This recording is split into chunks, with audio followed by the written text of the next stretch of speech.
If we're to be effective, we need to act in a way that draws people in. We need to act in a way that garners respect. We need to act in a way that we recognize and emphasize that freedom is built on a deeply moral foundation. Freedom is right for all races, for all religions, for all nationalities. Freedom is good. It's the approach to social organization which truly does bring about prosperity, which truly does reduce poverty, which truly does increase the standard of living for all people. The record of history does make that crystal clear. Freedom is necessarily the lack of oppression, whether that's political or economic.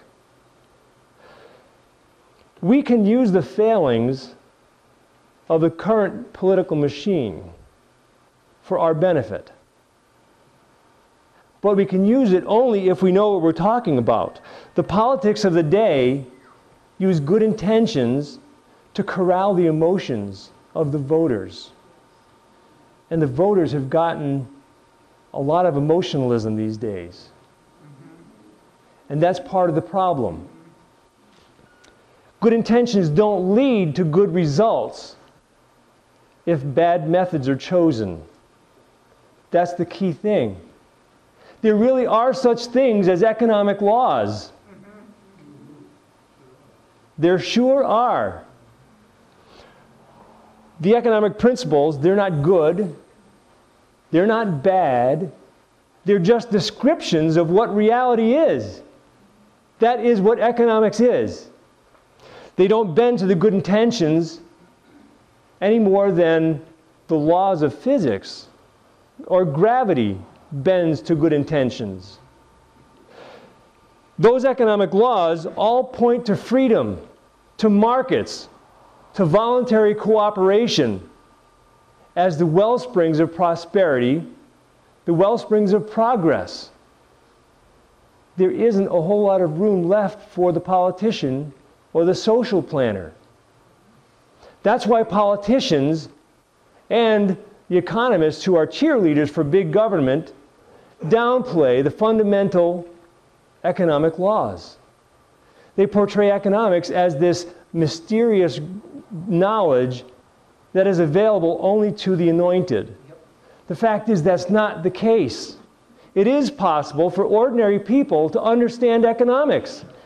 It's not that hard. The fact is, it can even be fun and interesting. And it can help us to understand what's happening in this country and around the world. And it is very important to understand what's happening in the world. We need to know the answers and have solutions ready when the situation arises, when it presents itself. Knowledge truly is power.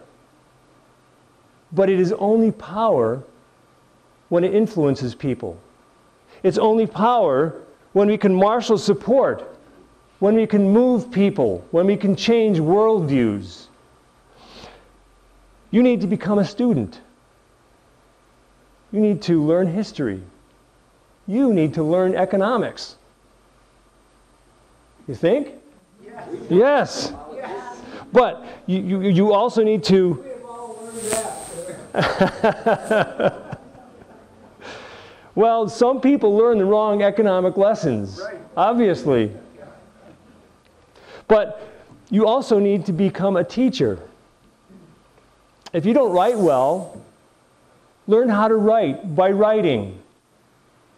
If you don't speak well, then learn how to communicate, learn how to express yourself by expressing yourself often. That's very important. The fact is, we all have to start from somewhere. We are where we are.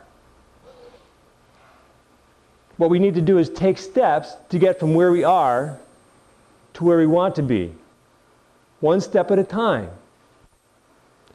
But the fact is, we can all help. We can all contribute to turning this country back to the Constitution that guarantees our freedom. That's what we want. Yes.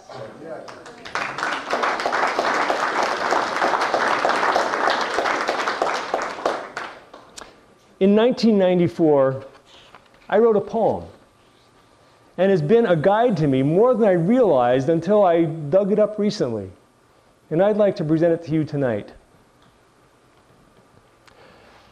Countrymen, brothers, patriots all, lift up your eyes and hearken the call to greatness, to life set free, to become what you were meant to be. Freedom is something that people believe that laws will protect and their duties relieve. But liberty lies not in laws that control. It lives in your conscience. It thrives in your soul. Your freedom, your dignity always remains, whether thrown in a prison or bound up in chains. For no one can fetter the vision you see. Only you are the master, and you hold the key. We imprison ourselves by making the choice to listen to others and not our own voice. Depending on others for all that we need, we give them the key, and our soul starts to bleed. Let us take back our freedom. As our shackles we shed, we can think for ourselves, by our own hands be fed. We will stand for what's right, and in time we will see that we stand with our brothers so that all can be free.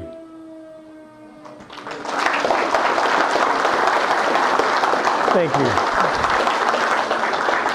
We are all called to be free. We're called to stand for what is right, to reach out to our brothers and sisters, to let them know the blessings of freedom, to encourage them to willingly take responsibility for their lives. You are a part of history. Relish that thought. But do more than that. Be active. Be knowledgeable. Be a leader. Look for opportunities to promote your ideas. But most of all, in the truest, in the noblest, in the most honorable sense, be an example. Be an American. Thank you.